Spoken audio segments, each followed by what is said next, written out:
muy buenos días allá en Latinoamérica. Yo estoy aquí en Suecia. Mi nombre es Rodolfo Magne y trabajo en Solidaridad Suecia América Latina. El conversatorio, como ustedes han recibido las invitaciones, titula La movilización social como espacio cívico. Ahora voy a presentar así rápidamente a los tres panelistas. Estamos aquí con Julián Bautista, que es politólogo miembro de la Fundación La Otra Juventud y coordinador de Teusa Radio Medio Alternativo. Eso queda en Colombia, ¿ya? Tal vez puedes levantar tu mano para que todos sepan. Gracias, Julián. Luego tenemos también la presencia de Ana Patricia Castillo Huertas, que es feminista, académica, activista social guatemalteca.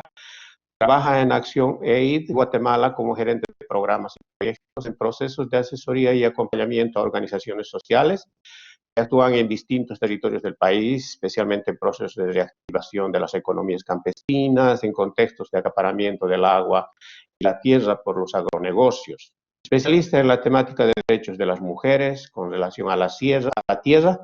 Académicamente tiene formación como licenciada en Desarrollo Sostenible, magíster en Políticas Públicas, maestra en Estudios de Género y Feminismo, y actualmente prepara la tesis doctoral en Ciencias Sociales. Bienvenida, Ana Patricia. Nos puedes saludar. Gracias. Y también vamos a tener la participación de Fausto Torres Arauz. Él es nicaragüense, con espíritu internacionalista, militante del Frente Sandinista de Liberación Nacional, FSLN, organización política que lo llevó a estudiar cursos de políticas en la antigua Unión Soviética y Bulgaria, es miembro de la organización campesina Asociación de Trabajadores del Campo, y con más de 30 años en el área de relaciones internacionales. Tiene formación profesional, administración de empresas. Fausto, en función de sus labores internacionales desde hace 28 años, es fundador de la CLOC, la Vía Campesina. Parte del equipo técnico, pero también docente de los procesos de formación política e ideología, comprometido con la formación de la CLOC, la Vía Campesina, y la lucha por la reforma agraria y la soberanía alimentaria. Es fundador de los Institutos de Agroecología en América Latina como una estrategia de los movimientos sociales para fortalecer las luchas del campesinado en América Latina. Fausto, entonces, está también aquí presente, ¿no? Entonces, vamos a empezar las presentaciones en este orden, con la primera pregunta. En este contexto bastante complicado que se está desarrollando en América Latina desde el año pasado, las cuestiones de empeoramiento socioeconómico afectados por el COVID, la pandemia, etcétera, en Latinoamérica. Entonces, tratar de enfocar esto de la movilización social, o sea, que representa, ¿no?, como un espacio cívico allá en nuestros países, en nuestras comunidades. Y la primera pregunta trata de esto, Julián. ¿Cuáles son los principales retos y obstáculos que enfrenta la movilización social como espacio cívico hoy en tu país? Por favor. Gracias, Rodolfo. Buenos días a todos y todas. Gracias primero que todo a Forum CIP por la invitación. Yo soy Julián Bautista, hago parte de la Fundación La Otra Juventud y de Teusa Radio. Somos una organización que viene trabajando ya hace más de 6 años con medios comunitarios y alternativos. Y pues, desde el ejercicio de la comunicación comunitaria y alternativa nos hemos enfrentado a uno de esos retos, digamos, de primera mano que en este momento tiene la movilización social en Colombia, y es la estigmatización. Creo que no es nuevo las herencias de, digamos, por ejemplo, de las políticas de la seguridad democrática en el país, lo que buscaban es estigmatizar en el contexto del conflicto armado todo ejercicio de movilización. Uno de los principales obstáculos que presenta la movilización social en Colombia es la constante estigmatización, que es herencia también de las políticas digamos, de la seguridad democrática y de toda esta lucha contra la insurgencia en el país, que buscaron siempre hacer una relación muy peligrosa entre los movimientos sociales y la movilización ciudadana, con el conflicto armado y los desarmados. Creo que uno de los retos que presenta después de la firma del acuerdo entre el gobierno nacional y las FARC en el 2016 es volver a encontrarnos en las calles. Después de lo que ocurrió el año pasado en Latinoamérica, el levantamiento social que empezó en Ecuador, en Haití, después en Chile, con lo que vimos en octubre del año 2019, después se repitió aquí en Colombia, pues demostró desde el 21 de noviembre que hay un movimiento social que por ahora no logra unificar unas luchas. Vemos un Comité Nacional del Paro que articula los diferentes movimientos sociales en Colombia con un pliego amplísimo, de casi 110 puntos. Lo que quiere decir, por un lado, es que en este país a nadie se le cumple. Vemos a los animalistas, a los cafeteros, a las centrales obreras, a los estudiantes, diferentes sectores, que a todos les han incumplido. Por eso un pliego de peticiones tan amplio que hace un poco difícil unificar una lucha y mostrar una sola consigna de reivindicación en las calles. No obstante, creo que el 21 de noviembre y lo que ha ocurrido desde entonces en Colombia ha hecho que la movilización social se encuentre en las calles nuevamente, se identifique con sus pares en las calles de las diferentes ciudades del país y se dé cuenta que el movimiento social es diverso, el movimiento social tiene reivindicaciones distintas, pero que a partir de ello, como hace mucho no se había visto en el país, inclusive el 21N, el último referente que algunos hablan es el paro del 70 acá en el país, y esto pues implica pues enfrentar varios retos, entre ellos pues esta unificación de las consignas y de las luchas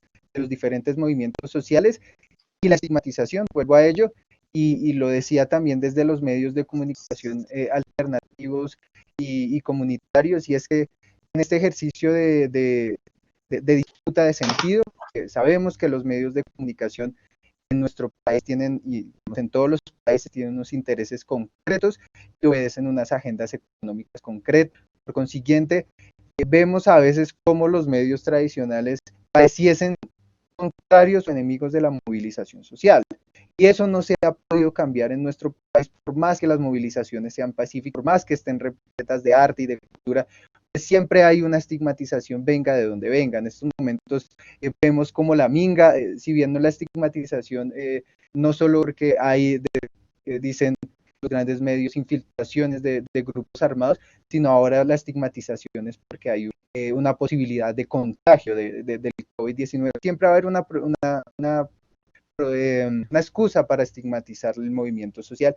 Yo creo que aquí uno de los retos, y lo es en el que trabajamos en la fundación, es unificar esfuerzos desde los medios comunitarios y alternativos y de los medios contrahegemónicos para mostrar otra cara de la movilización social, otra cara que permita desmilitarizar el espacio público. El espacio público y la movilización social en las calles no puede ser otro escenario de disputa del armado.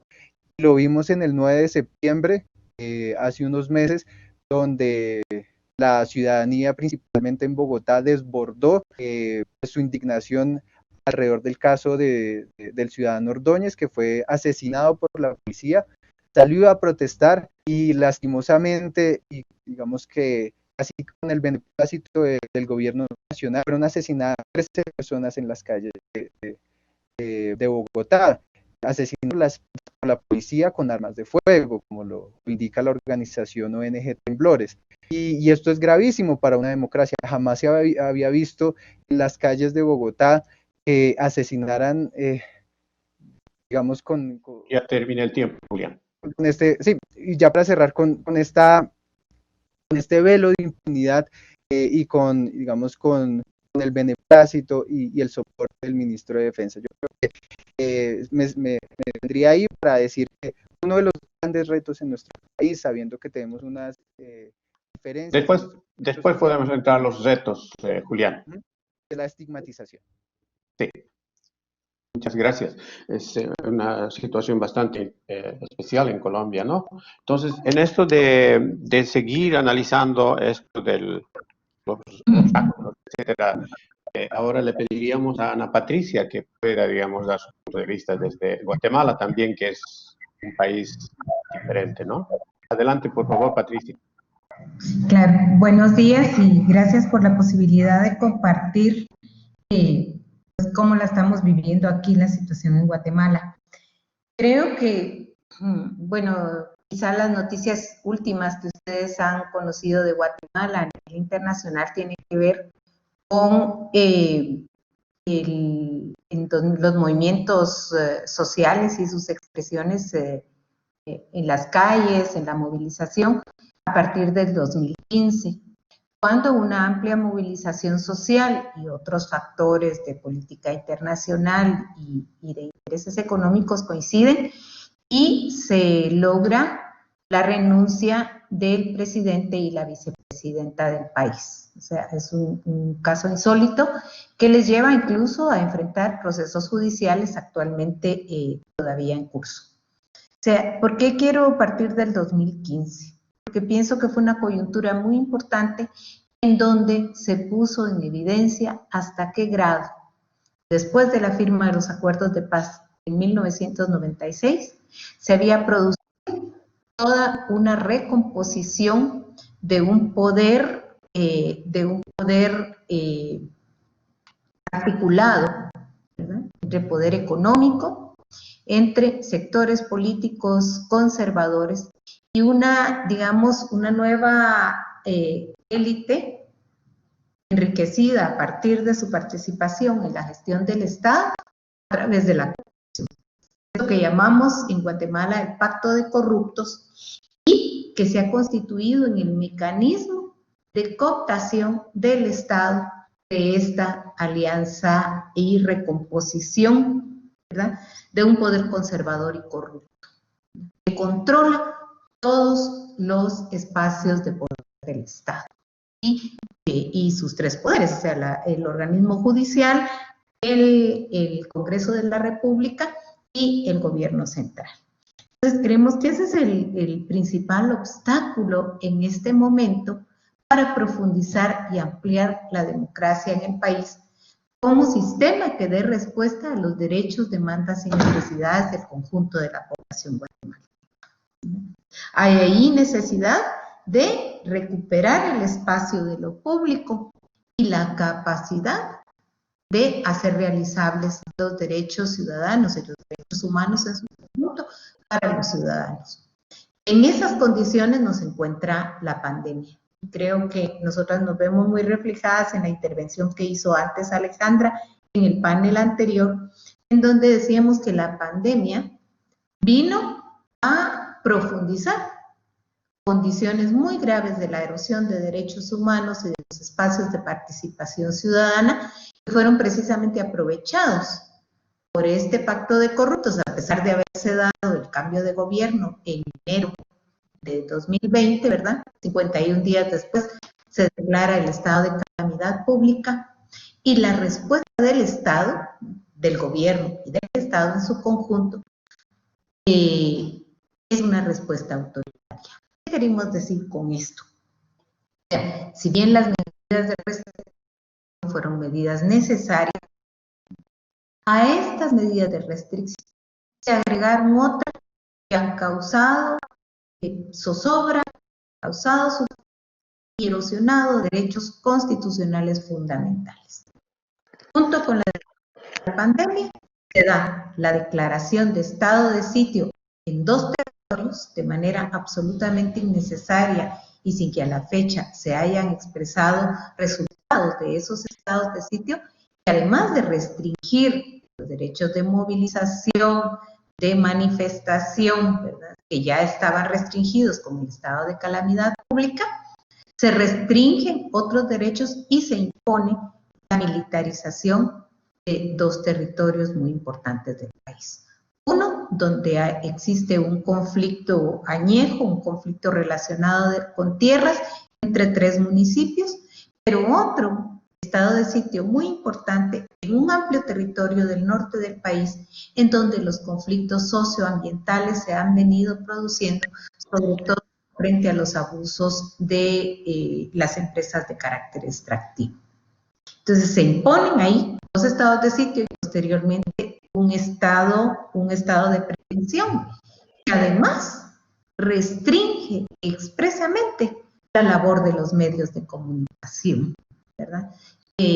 Allí coincido con lo que decía Julián, o sea, más allá de la estigmatización, hay toda una política urdida a través de los gobiernos anteriores, incluso atravesando todos los gobiernos instalados a través de los procesos electorales después de la firma de los acuerdos de paz, donde se ha ido construyendo sistemáticamente una política de criminalización de los movimientos sociales.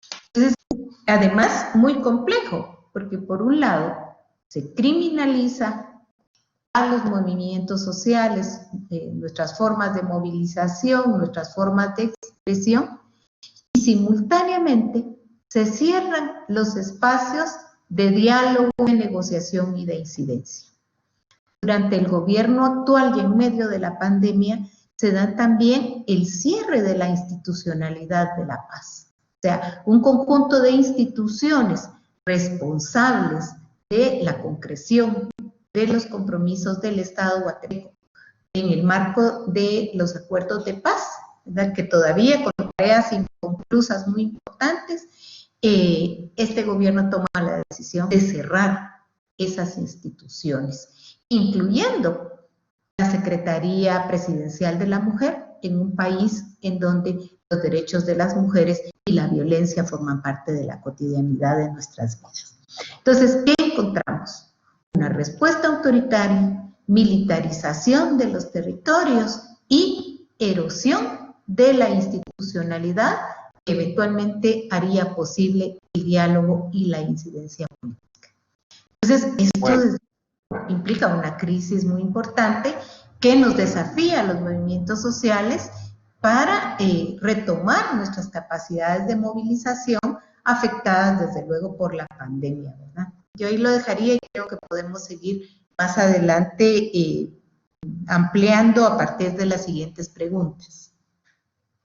Sí, gracias, Patricia. Yo creo que has adelantado algunas cosas también, creo que está muy interesante, pero estamos entrando ya en un contexto de toda la problemática que no permite el desarrollo de la lucha de los movimientos sociales, ¿no? Entonces yo creo que ha sido bastante interesante el ejemplo de Colombia y Guatemala.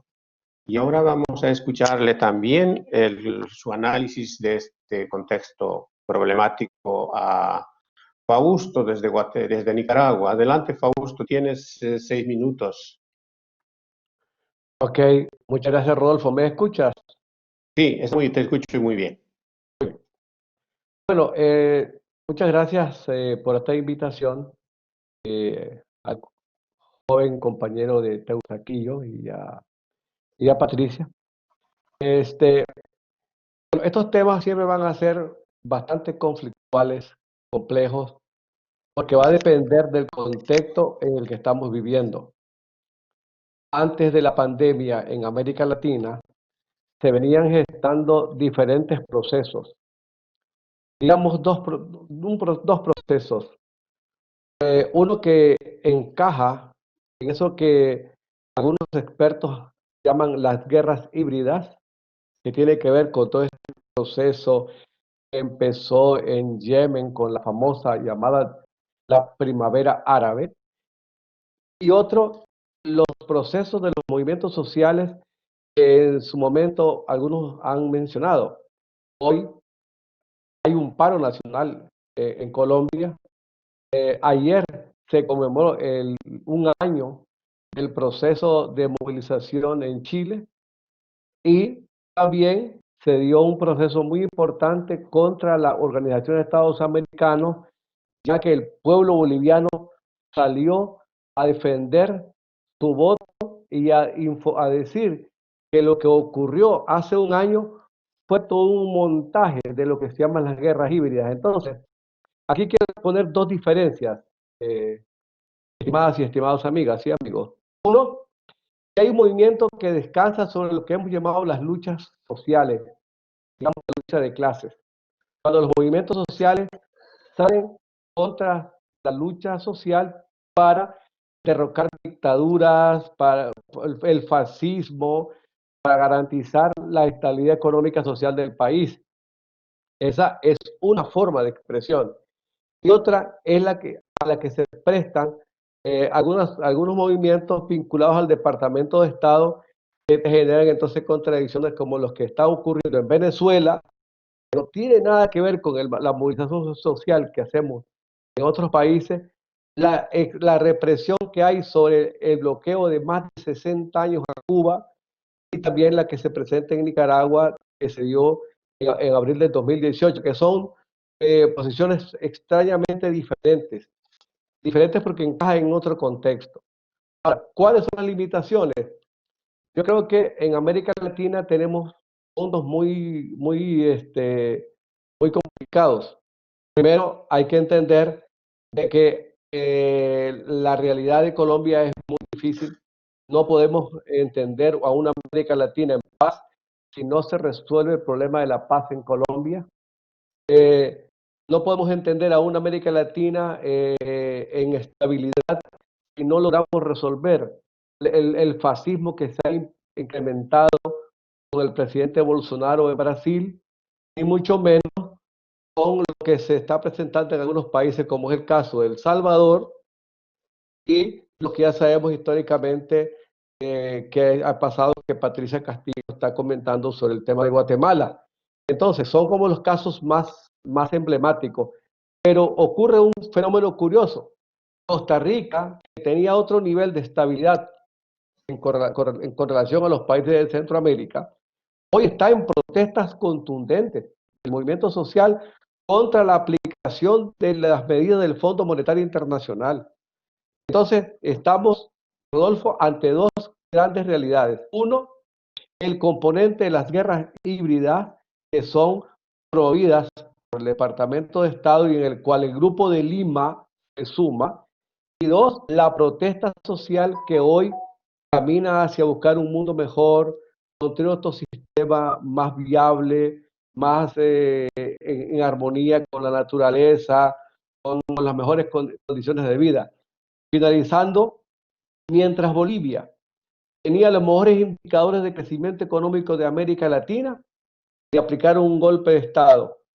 La rebeldía del pueblo boliviano respondió este domingo demostrando la contundencia del gobierno de Evo Morales. Entonces, vemos esos momentos, ¿no?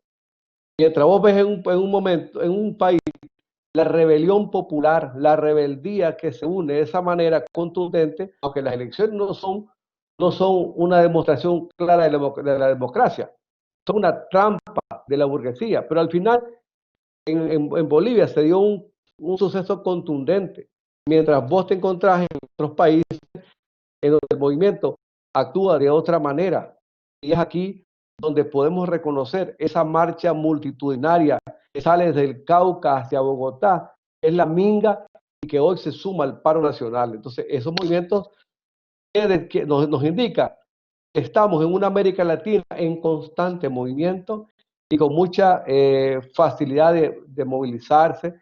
Obviamente hay mucha represión, hay mucho conflicto, hay racismo, pero todos hablamos de la conflictividad de América Latina y poco hablamos sobre Haití, donde hay una gran lucha popular de ese pueblo que en el año 1804 logró su independencia y que está pagando muy caro esa independencia el día de hoy. Por lo cual podemos coincidir y concluir de que nuestra América Latina está en movimiento con dos áreas de la lucha. El movimiento social que es rebelde y se niega a quedarse callado en casa. En segundo lugar, las guerras híbridas de una agresión del imperio por tratar de mantener su hegemonía, hoy que China ya está también pasando a ser un nuevo orden mundial. ¿Qué va a pasar después de la COVID? Es la pregunta que todas y todos nos estamos haciendo, porque algunos países han hecho de una manera, otros de otra, y al final es el pueblo el que han tenido que salir adelante con su propio sistema. Y aquí mi respeto a los pueblos originarios que han salvado la medicina natural, la medicina ancestral, y les ha ayudado para poder resolver la crisis que vivimos en estos momentos. Yo aquí me quedo, Rodolfo, con este tema para continuar con los otros desafíos. Muchas gracias, Fausto. Yo creo que se ha dado una visión bastante completa de lo que está pasando en Latinoamérica. Se han hablado de temas muy específicos de Colombia, por ejemplo, y lo mismo de Guatemala, y al final Fausto ha tratado de hacer un análisis un poco más global, donde todos están inmersos, ¿no? Y tratar de identificar quiénes son, por ejemplo, los que están parando la lucha de la sociedad civil, como podemos decir, hacia los objetivos. Y esto afectado por esto de la pandemia se agrava mucho más. Entonces, como vemos, en este primer punto hay bastantes obstáculos, pero también se ve que hay propuestas, hay fuerza de los pueblos para poder avanzar en función a esta problemática situación que tenemos. Tenemos ya un poco entonces este contexto un poco general. Y ahora la segunda pregunta trata, ¿y qué mecanismos, qué estrategias se está haciendo en relación a esto que analizamos y encontramos, ¿no? Entonces ahí ahora podemos entrar con Julián en relación a la segunda pregunta. ¿Qué alternativas, mecanismos y estrategias de resistencia y movilización social se están repensando en estos contextos que hemos estado hablando? Adelante, por favor, Julián. También unos 5 minutos por ahí. Gracias. Gracias, Rodolfo. Vale, bueno, yo antes de hablar de esas alternativas, yo sí quisiera señalar algo respecto a Colombia y lo que han dicho Patricia y Fausto, y es respecto a Faustino, perdón, respecto a, digamos, a la restricción de la democracia como pretexto de la restricción de las libertades para hacer frente a la pandemia. Y es en Colombia en particular una restricción sumamente grave de las libertades democráticas y de la división de poderes. Y voy a poner dos ejemplos en concreto. La primera es una cooptación de los organismos de control por parte del Ejecutivo, y vemos como la Fiscalía, la Procuraduría, la Contraloría, pues están a favor o fueron elegidos bajo los intereses del partido de gobierno y del presidente de la República. Esto manifiesta una alarma de un problema de división de poderes en el país, teniendo en cuenta también la constante estigmatización y ataques digamos, a las cortes, que siempre, o en algunos casos en particular, se han demostrado como un garante de las libertades y de control del Ejecutivo, ¿no?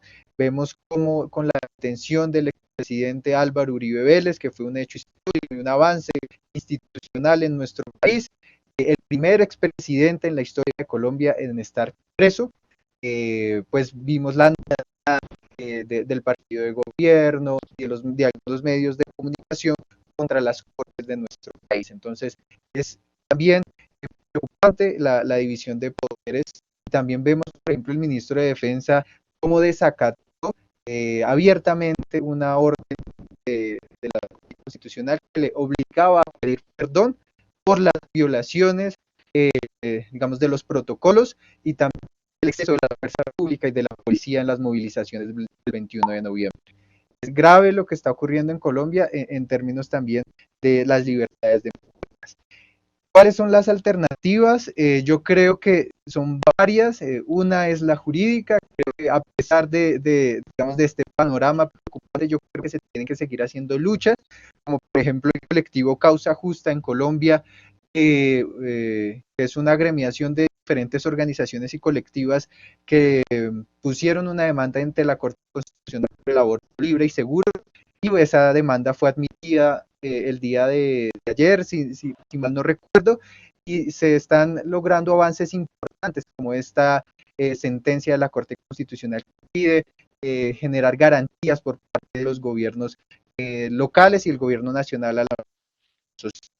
También las alternativas, como yo lo decía en la intervención inicial, es una articulación de los medios alternativos y comunitarios de nuestro país que permitan esta comunicación contrahegemónica, que permitan generar otras maneras digamos, de llevar la comunicación de los territorios, la comunicación propia, que evidencie los intereses de las comunidades y del movimiento social, que no está lo absoluto representado esos intereses en los medios masivos o los medios tradicionales. Lo otro, generar espacios de articulación y de diálogo. Vemos el año pasado en la movilización histórica del 21 de noviembre, como el Comité Nacional del Paro en algún momento llegó a partirse en dos comités y vemos cómo pues es fácil fragmentar las luchas cuando digamos no hay un diálogo sereno y tranquilo de las organizaciones sociales y el movimiento social. Yo creo que el movimiento social en Colombia, en esta nueva fase que está viviendo en nuestro país, merece una articulación de estos liderazgos pues, que permitan un direccionamiento mucho más unificado de las luchas en las calles y que también las organizaciones sociales y las organizaciones de la sociedad civil podamos hablar de los procesos de base para la construcción de unas nuevas ciudadanías que le apuesten a una democracia, no solo, como le decía Alejandra de la MUE en las intervenciones anteriores, que no solo se entienda la democracia como el hecho de salir a votar cada 4 años, cada 2 años en elecciones regionales, sino que se entienda como un ejercicio pleno de los derechos, en donde está prioritariamente la movilización social en nuestro país. Gracias, Julián. Una pregunta. Creo que ustedes trabajan con jóvenes. ¿Podrías decir algo, tal vez, desde ese punto de vista, por favor?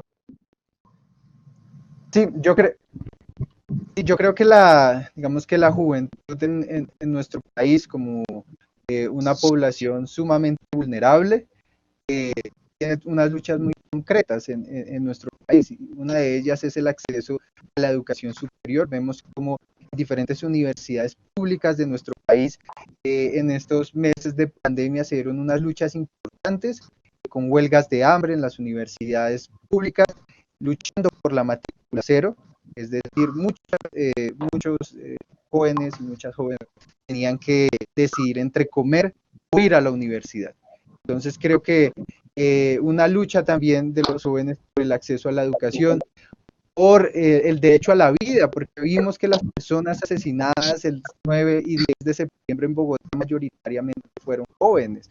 Es decir, unas luchas que vayan por reivindicar el derecho a la protesta, el derecho a la vida, de poder salir a las calles sin el temor de la represión de las fuerzas públicas, de la fuerza pública, que puede terminar en los trágicos hechos donde muchos jóvenes fueron asesinados en las calles. La juventud se enfrenta a unas situaciones difíciles de falta de oportunidades, de acceso a la educación, a un empleo, pues hace de las juventudes como también uno de las poblaciones con mayor fuerza en el movimiento social y que también merece esa articulación con las demandas que en este momento está teniendo Colombia y los diferentes procesos latinoamericanos. Vemos que no solo se levanta Colombia, se levanta Argentina, se levanta Ecuador, se levanta Costa Rica, se levanta Estados Unidos, Francia. Bueno, hay un levantamiento social generalizado, no antes visto en la historia reciente, creo que del mundo,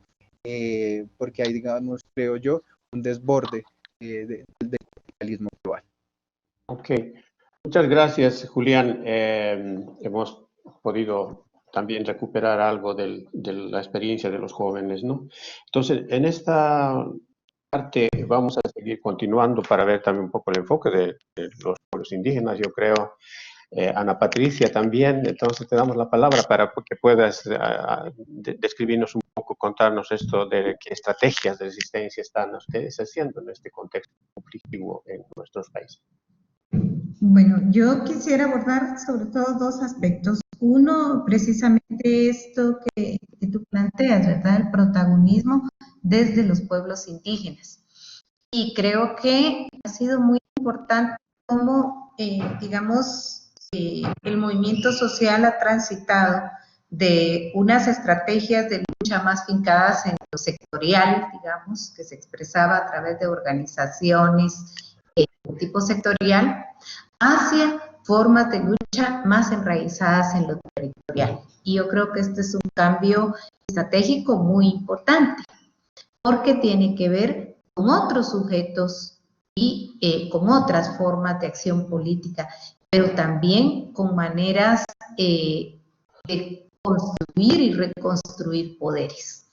Entonces ahí creo que este enfoque territorial para las luchas está muy relacionado con la defensa del territorio frente al extractivismo de todo tipo, ¿verdad? En los territorios, pero a partir de fortalecer el poder de los pueblos originarios, ¿verdad? O sea, esto es fundamental porque implica también pues, disputar el poder centralizado de un Estado racista, un Estado hegemónico y un Estado que se constituye sobre el poder colonial, herencia del poder colonial y de la oligarquía criolla.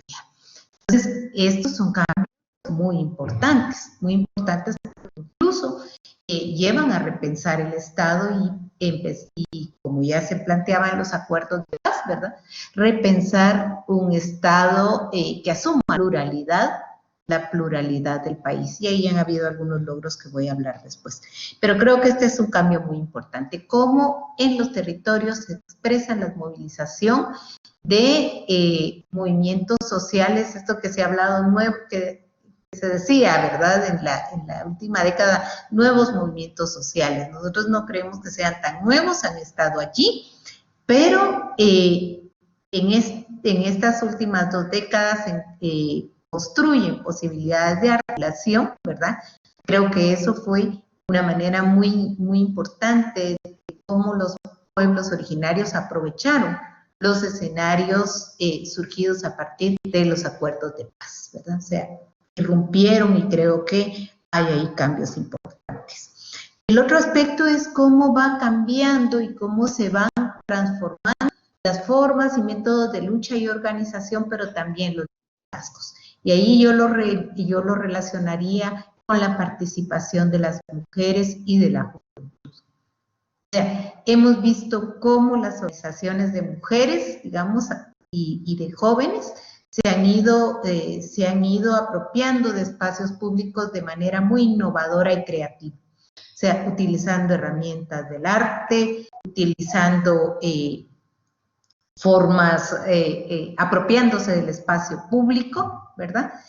En formas que no conocíamos antes, o sea, estábamos más acostumbrados a las grandes marchas, a las grandes concentraciones, ¿verdad? Pero pensábamos poco en estas posibilidades de movilización de pequeños grupos que irrumpen en lugares de concentración de población, que tienen capacidad de dialogar e interactuar con la gente de a pie, ¿verdad? La gente incluso a veces no organizada, ¿verdad? Pero que está viviendo las consecuencias de un sistema corrupto que le está negando derechos. Creo que esto ha sido muy importante. Y otro aspecto que quisiera precisar es cómo se está repensando la relación de los movimientos sociales y los espacios electorales. Creo que la experiencia del 2015, ¿verdad? Y la participación de capas medias en ciudades intermedias y centros urbanos, pero también en el área rural, reflejó la necesidad de convertir en poder político esa capacidad de movilización y que se reflejara en las urnas en el 2019. Creo que ahí hubo algunos avances importantes, porque vimos candidaturas diferentes, liderazgos que venían del movimiento social, del movimiento campesino, del movimiento de mujeres, ¿verdad? Jóvenes incluso que están ahorita poniendo su voz de protesta, de renuncia y de propuesta en el Congreso de la República. No es masivo, no logramos quebrar, digamos, esa hegemonía, pero allí se está escuchando voces diferentes en el Congreso como resultado de este repensar la relación de los movimientos sociales y los espacios de participación electoral. Es una cuestión que creo que debe potenciarse, trabajarse, articularse más, pero allí hay voces disonantes, o sea, que un diputado, por ejemplo, un diputado diga, yo soy el primer diputado gay, que habíamos tenido una primera compañera feminista lesbiana en la legislatura pasada, pero ahora haya esa voz frente a una agenda regresiva de derechos humanos, Congreso de la República, donde precisamente se criminaliza las familias no heterosexuales, pues nos parece que es un avance político importante. Y finalmente señalar dos cosas: cómo el movimiento social también recupera su capacidad de propuesta para articular lo inmediato con lo estratégico. El movimiento campesino y especialmente el Frente Campesino Iximuleu es una articulación de las organizaciones campesinas históricas en el contexto del COVID, propone la rearticulación, una política de rearticulación de las economías campesinas, ¿verdad? Y demanda del gobierno el compromiso de reactivar los sistemas agroalimentarios a partir de la producción campesina y de las comunidades indígenas. Entonces, esto es también muy importante, es estar simultáneamente demandando en las calles, demandando desde las comunidades, pero también generando capacidad de propuesta de política pública con una perspectiva estratégica. Y finalmente, creo que el COVID nos ha abierto de todas maneras la necesidad de acceder a mecanismos de comunicación a distancia. Creo que eso ha sido un aprendizaje muy importante en un país que tiene una brecha enorme de acceso a los medios de comunicación electrónica. O sea, la brecha en Guatemala, según el censo, dice que 12,5 millones de personas no tienen acceso a Internet. Yo creo que en estos 6 meses esa brecha se redujo de manera importante. Faltará ver datos después a través de estudios, pero nos ha obligado a comunicarnos. Y creo que eso ha abierto espacios de reflexiones políticas a través de foros como estos, ¿verdad?, que nos conectan lo local, lo nacional y lo global. Y creo que esa debe ser una tendencia que debemos mejorar, mantener y profundizar, porque nuestras luchas no están aisladas. Muchas gracias, Patricia. Muy importante. Se ha tomado temas de la mujer y de los pueblos indígenas. Seguramente en la última pregunta nos contarás un poquito sobre esto del Estado plurinacional también en Guatemala. Ahora entraríamos con Fausto para que él también nos dé su visión, como lo ve, desde el análisis que él hizo, las estrategias. Yo creo que la CLOC tiene bastantes, ¿no? Entonces, adelante, Fausto, 5 o 6 minutos, por favor. Muy bien, muy bien, Rodolfo. Las tareas que nosotros, sobre el contexto que ya conocimos, que en la mañana también fue comentado a todos los que están mirando este foro. Entonces ahora, esa pregunta histórica que en 1903 hizo un famoso político ruso, ¿qué hacer? Al final, nosotros antes de la pandemia, habíamos llegado a dos grandes tareas a nivel internacional. La primera, logramos en Naciones Unidas aprobar el Decenio de la Agricultura Familiar Campesina e Indígena, y después logramos la Declaración de los Derechos Campesinos. Hay países en América Latina en donde aún no se reivindica el concepto de campesino. Entonces, esta declaración, firmada por casi 170 países, fue rotunda. Se opusieron Estados Unidos, Israel y otros países que no voy a mencionar. Entonces, ya tenemos dos grandes tareas, y la más fundamental: reivindicar la agricultura campesina, porque hay dos grandes frentes que se nos presentaron durante la pandemia y están vigentes. Hay que recordar que la pandemia llegó para quedarse. Y esos dos frentes son el frente de la salud, de aquellos gobiernos que lograron tener salud comunitaria o pública, y el segundo, la producción de alimentos. La producción de alimentos sanos y accesibles a la población. Y nosotros del mundo campesino estamos entonces promoviendo estas tareas. Hemos creado una campaña que se llama Volver al Campo, cuyo propósito está vinculada a la Agenda 2030, está vinculada a los Objetivos de Desarrollo Sostenible, al 1 y 2, reducir la pobreza y el tema del hambre. Pero no solo eso, nosotros también, para el tema de los jóvenes, el tema del trabajo, abrimos los institutos agroecológicos. Nosotros tenemos 2 institutos agroecológicos en América Latina, el Instituto Isimuleo, aquí en Nicaragua, que es para Mesoamérica, ya tiene 70 estudiantes y es que en línea. Ya tengo una aplicación virtual que hemos creado y están los educandos y educandas estudiando. Y el segundo, el que tenemos en Colombia, el María Cano en Biotá, el Yala que tenemos en Paraguay, el Yala que tenemos en Brasil, 2 Yalas en Brasil, uno en Paraná y el otro en São Paulo, en Guararé. El Yala que tenemos también aquí en la parte de Cuba, con la ANAP, que es la Escuela de Formación Campesina, y también un YALA que estamos trabajando en la parte de Ecuador, que todavía está en proceso, no se ha creado, pero ya está. Y Mujeres Sembradoras de la Esperanza, que es el YALA que tenemos en Santiago, en Chile. Cerca de Chile tenemos ese YALA para las mujeres de esa región. Entonces, esto es importante porque nos ayuda a fortalecer la formación de jóvenes y también para tratar de garantizar el consumo responsable.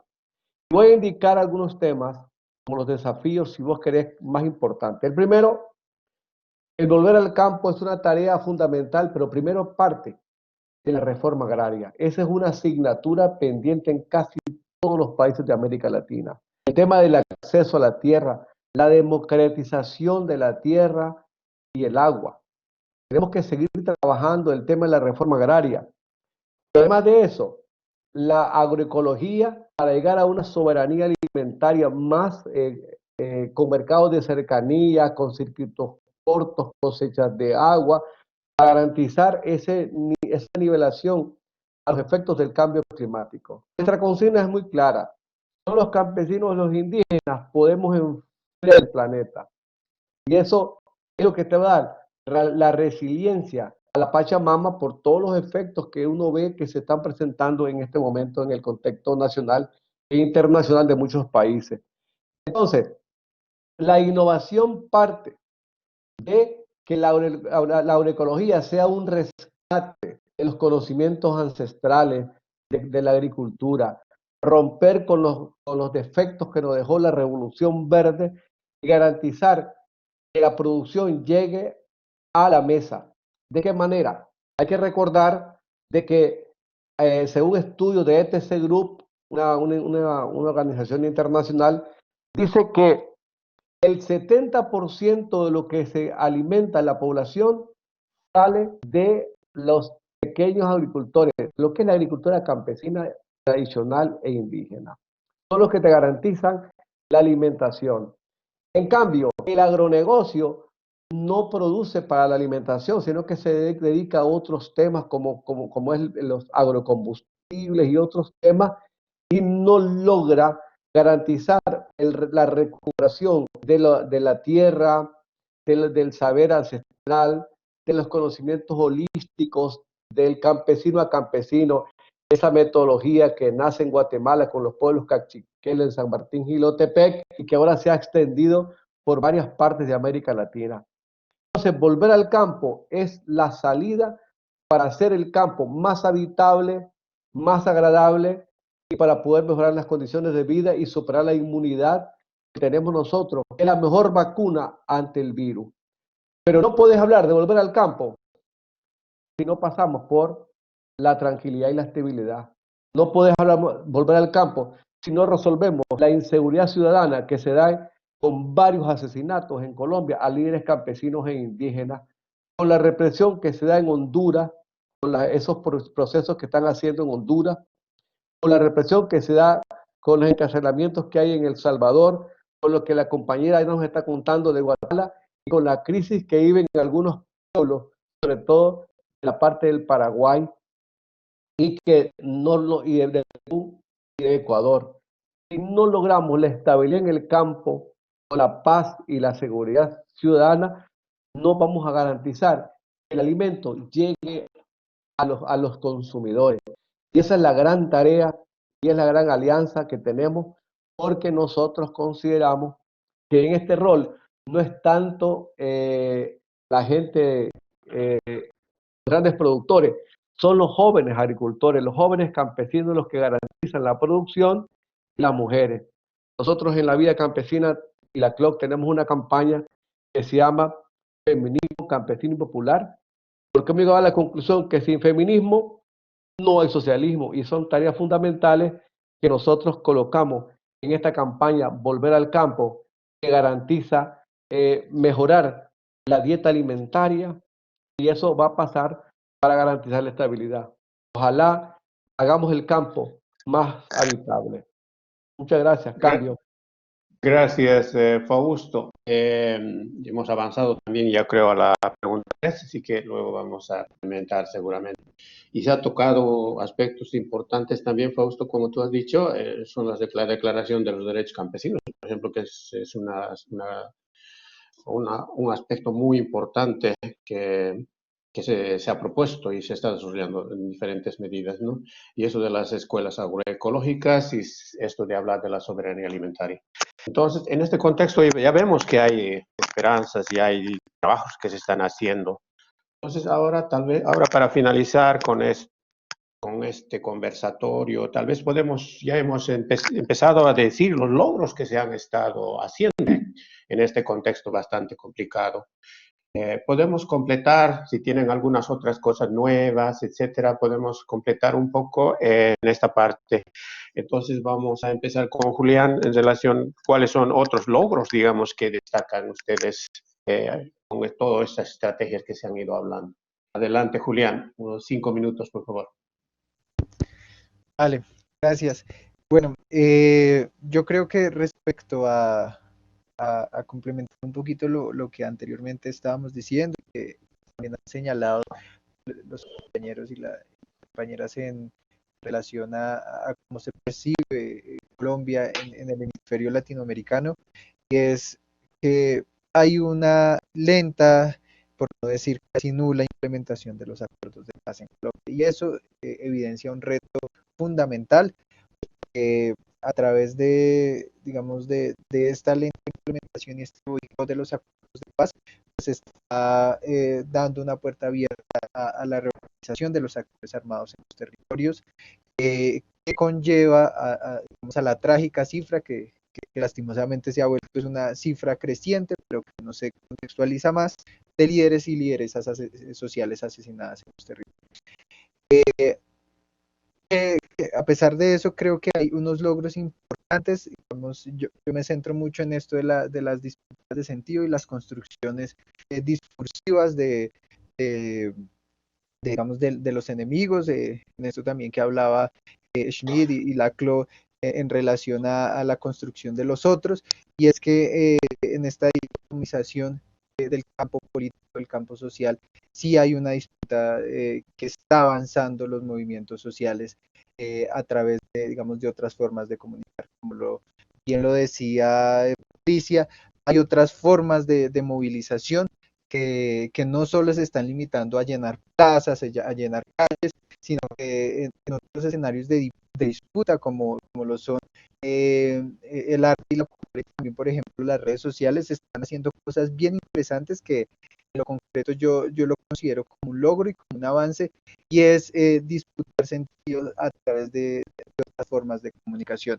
Vemos cómo, y yo pongo el caso digamos, de las movilizaciones en contra del abuso policial el 9 y 10 de septiembre, y es a pesar de que, digamos, de los grandes medios de comunicación pues, no dudaron en tiltar de vandalismo y de vándalos digamos, a las movilizaciones sociales legítimas en las calles, sí hubo un ejercicio de contrainformación por parte digamos, del periodismo ciudadano, del periodismo nativo, del periodismo comunitario, arrojó una cifra interesante por medio de una encuesta que realizó la alcaldía de Bogotá, donde a pesar de, digamos, de esta información que sacaban los grandes medios, el 78 a 80% de la ciudadanía estaba a favor de una reforma de la policía en nuestra ciudad. Entonces, vemos cómo cada vez más la ciudadanía se informa por otros medios, aunque hay una hegemonía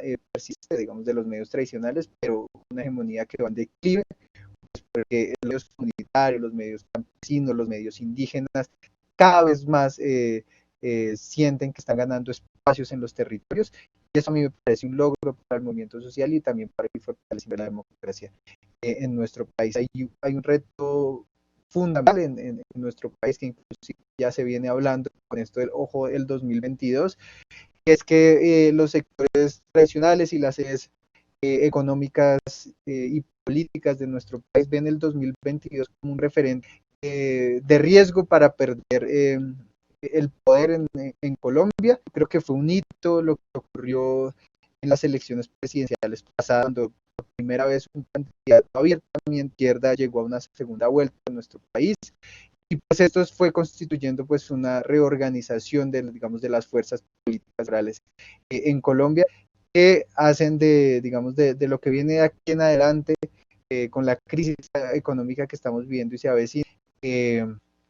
Es un reto importante, pero creo que también un logro. Hay un avance de la movilización social de los sectores que le apuestan digamos, a una reforma rural integral, también que quedó plasmada en los acuerdos de paz, a una implementación de los acuerdos, a una salida negociada del conflicto, retomar los acuerdos con el ELN, hacer una reorganización también digamos, de la composición de los organismos de control, también han sido cooptados, como lo decía en la intervención pasada, por el Ejecutivo. Creo que hay logros importantes. Creo que la gente le está perdiendo miedo a las calles, ¿no? En una tradición tan violenta en Colombia, digamos, con cifras alarmantes de personas desaparecidas, de personas asesinadas, falsos positivos. Creo que a pesar de eso, y cuando me preguntan sobre la juventud, creo que la juventud le está perdiendo miedo a las calles, está perdiendo miedo a organizarse, ya sea a través de un partido político, ya sea a través de una organización barrial, comunal, una organización indígena. Creo que esos son avances importantes. En Colombia hay que hacer, yo creo que a veces nos damos muy duro, ¿no? En Colombia siempre nos estamos comparando con otros procesos organizativos como en Chile, como en Ecuador, como en Perú, que logran cosas interesantes como de presidentes, reformas constitucionales, frenar la entrada del Fondo Monetario Internacional. Aquí parece que digamos que nuestros alcances fueran mucho más limitados, ¿no? Pero creo que en ese entender las diferencias de los movimientos sociales de cada país y de cada territorio, creo que aquí hay cosas importantes, hay avances importantes en Colombia, y creo que hay que seguir articulándose, trabajando desde los diferentes aspectos y en lo que nos atañe a nosotros también como organización, en construir otras formas de comunicar y contar las realidades de nuestros textos. Gracias, Julián. Se ha complementado bastante. No va a quedar mucho tiempo para preguntas. A ver si claro, si ustedes un poco resumen la última pregunta, tal vez se pueda. No sé si hay preguntas. Vamos a ver. Ana Patricia, tus últimas ideas en relación a los logros que destacarías. Bueno, nuevamente quisiera retomar el significado que ha tenido durante yo diría los últimos 15 años, la recomposición del poder local y las estructuras de gobernanza territorial de los pueblos originarios. Creo que esa es una cuestión muy importante que se ha traducido, por ejemplo, en presionar, en organizar, en realizar y en ganar consultas comunitarias de buena fe, que es así la manera como se llaman en nuestra legislación, una forma de concretar la puesta en práctica del derecho a consulta de los pueblos originarios prevista en el convenio 169, sobre todo en relación a proyectos que tienen un impacto extractivo en los territorios. Creo que estas formas de ejercer gobernanza a través de contar con consejos de autoridades ancestrales, en otros lugares se llaman alcaldías indígenas, ¿verdad?, que tienen la capacidad de articular estos procesos de amplia participación a través de formas propias, son un logro muy importante. En algunos territorios, por ejemplo, las autoridades ancestrales Ixhiles, ¿verdad?, es un pueblo, el pueblo Ixhil, ¿verdad?, logra un acuerdo con la Corte Suprema de Justicia, incluso para aplicar la justicia en su territorio y llevar procesos de carácter legal que son reconocidos por la Corte Suprema de Justicia. Por ejemplo, en casos de violencia contra las mujeres. De tal manera que la justicia sea adecuada a la propia cultura, ¿verdad?, y esté próxima a las mujeres. Hay un compromiso: cuando falla la autoridad ancestral, ya no se involucra el juzgado, digamos, de la Corte Suprema de Justicia correspondiente.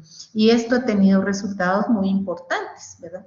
Un mayor acceso de las mujeres a presentar sus casos de violencia intrafamiliar, de violencia económica, de violación de derechos políticos en sus territorios. Creo que esto es muy importante y que además se puso a prueba durante la pandemia. O sea, la capacidad que tuvieron las organizaciones comunitarias de cerrar y de proteger sus comunidades y sus territorios de la llegada del COVID fue muy importante ante la ausencia del Estado. O sea, el Estado, el gobierno dictó medidas, pero no garantizó los mecanismos para preservar otros aspectos importantes de las comunidades, por ejemplo, la comunicación, por ejemplo, el transporte, o por ejemplo, el acceso a alimentos. Las comunidades mismas organizaron su sistema de protección, de cierre y de posibilidades de acceso a los alimentos y a otras formas de comunicación que evidenciaron esas capacidades de autogestión y la necesidad de repensar entonces para qué necesitamos al Estado, ¿verdad? Y sobre todo cuando, ya mencionaba yo, algunos casos cuando la única presencia del Estado fueron contingentes de policía o militares sin que hubieran ni médicos ni medicinas al alcance. Entonces creemos ahí que hay un fortalecimiento de esas capacidades de autogestión y de acción política de las estructuras de gobernanza de los pueblos originarios, ¿verdad? Proponiendo que la reapropiación de los territorios, una nueva comprensión de lo público. ¿Qué quiero decir con esto? O sea, de pensar, digamos, hace 15, 20 años, en un gobierno y en un Estado que todo te lo resuelve, ¿verdad? Pensar exactamente qué es lo que qué atañe hacer al gobierno, cuál es su responsabilidad, cuál es su papel, ¿verdad? Y cuáles son aquellos espacios de autogestión, cuáles son aquellos espacios de gobernanza desde los pueblos que tienen que ver con la construcción de lo común. Y aquí quiero destacar un logro que me parece muy importante. Hasta hace 10, 15 años no había en la legislación guatemalteca el reconocimiento de tierras de pueblos, de tierras de comunidades indígenas. Comunidades se llama, no se llama pueblos, de tierras de comunidades indígenas. Aunque la Constitución hablaba de respetar las tierras de las comunidades indígenas, no había un mecanismo de registro legal que permitiera el reconocimiento jurídico legal, la certeza jurídica sobre las tierras de las comunidades. Eso se logró precisamente la organización y la organización de los pueblos. Recordamos marchas multitudinarias como la Marcha por la Tierra, ¿verdad?, que atravesó todo el país de frontera a frontera. Y entonces tenemos hoy la posibilidad del reconocimiento de las tierras indígenas, de las tierras de pueblos y comunidades indígenas que permiten preservar tierras, ¿verdad?, ancestrales frente al acaparamiento de la tierra y el agua, sobre todo de los agronegocios.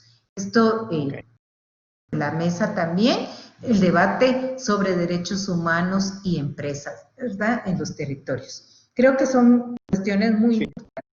Y finalmente yo solo quisiera hacer mención a algo muy concreto en cuanto a las capacidades de articular procesos integrales de desarrollo y autogestión de las economías campesinas, que es uno de los puntos donde coincidimos con Forum CID. Hay un importante proceso que ya lleva 4 años de apoyo por parte de Forum CID en una región precisamente de disputa de la economía campesina frente a la expansión de la palma y de las empresas de explotación bananera. Entonces, allí se concerta, por un lado, la reivindicación del derecho al agua.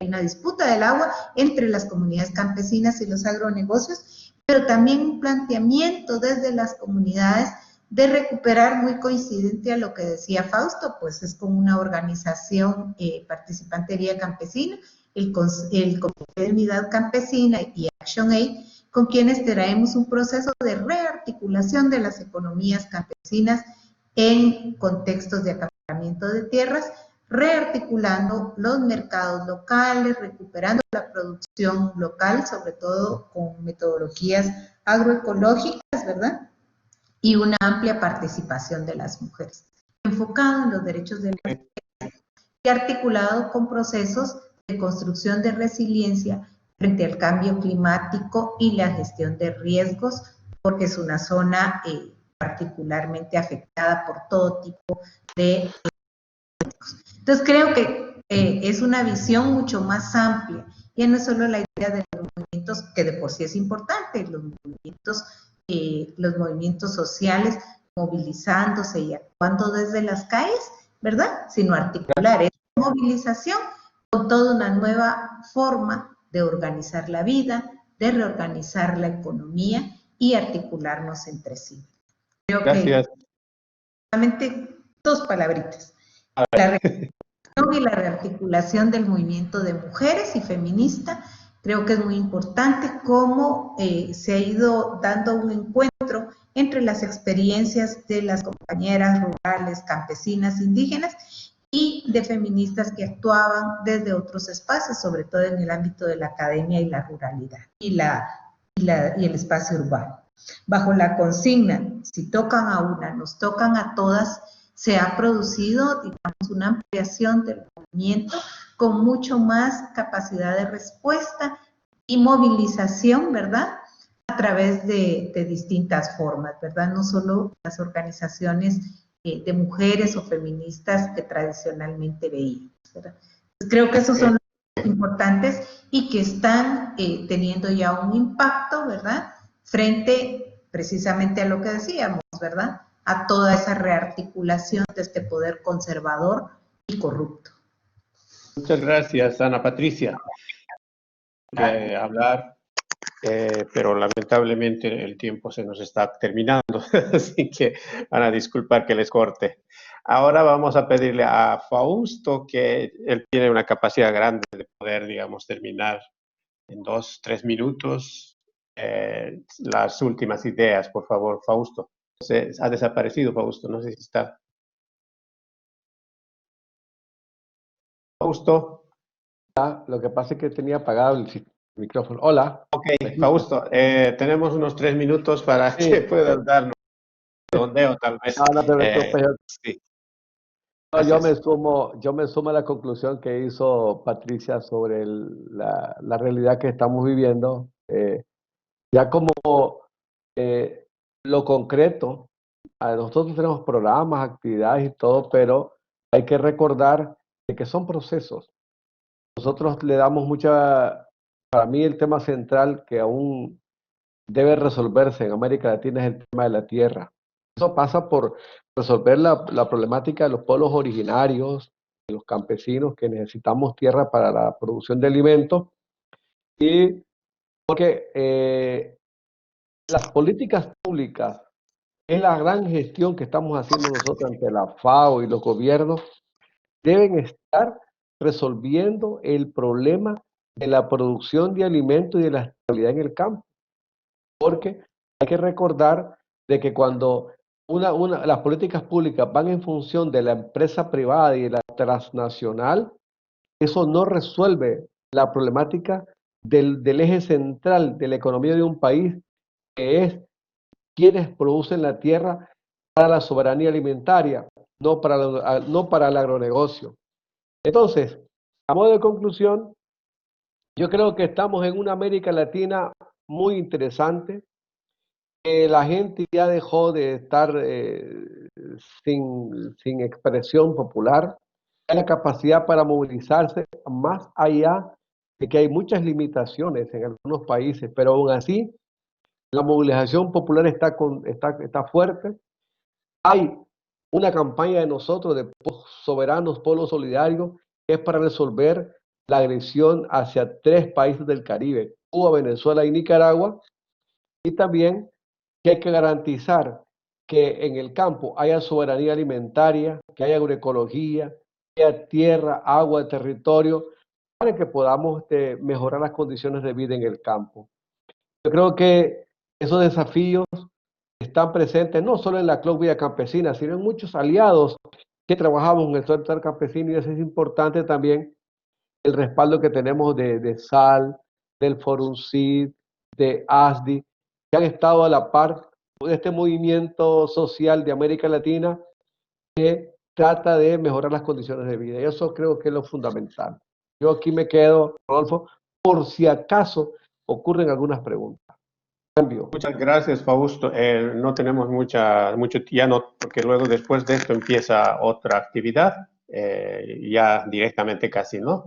Yo creo que se ha hablado de temas muy importantes, así que yo no creo que hay necesidad de hacer un resumen. Hay una pregunta que tal vez Julián podría responder. Él ha hablado un poco y que tendría que ser corto, pero porque ya no tenemos tiempo. Dice, ¿cómo hacer frente a la estigmatización de la movilización social desde la individualidad? Sabes, tú hablaste un poco de esto.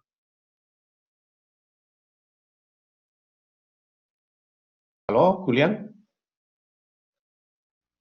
Creo que ya no está. Okay. A ver, sí, no sé si podrías, digamos, de una manera corta. Hay una preguntita, esa escuchaste. Sí, respecto a cómo hacer frente a la estigmatización de la movilización social. Creo Desde la que individualidad.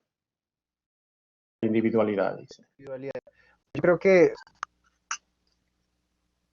tiene que ver también como algo que he señalado desde la intervención inicial, que es en relación a, digamos, a qué estamos consumiendo y a qué información estamos consumiendo, ¿no? Si bien hay otros procesos digamos, de intercambio de saberes, de conocimiento, digamos, de las reivindicaciones de los movimientos sociales y de las luchas populares y comunitarias, creo que también en términos de las ciudadanías, digamos, no tan activas políticamente, digamos, hay una relación directa a través de los medios de comunicación. Y cómo hacer frente a esa estigmatización, yo creo que es cambiar los hábitos de consumo, ¿no? Los hábitos de consumo digamos, de lo que leemos, de las noticias que consumimos, yo creo que hay una estrategia para hacer frente a esa estigmatización, porque como ya lo dije, los medios tradicionales no son amigos, nunca lo han sido el movimiento social y de las luchas reivindicativas de las comunidades. Por consiguiente, no jamás vamos a esperar, pues debemos esperar que los medios den una información imparcial, si es que eso es otro debate, si es que realmente eso existe dentro del periodismo, dentro de la comunicación. Entonces yo creo que animar, apoyar, fortalecer la comunicación propia de los territorios, los medios alternativos y comunitarios,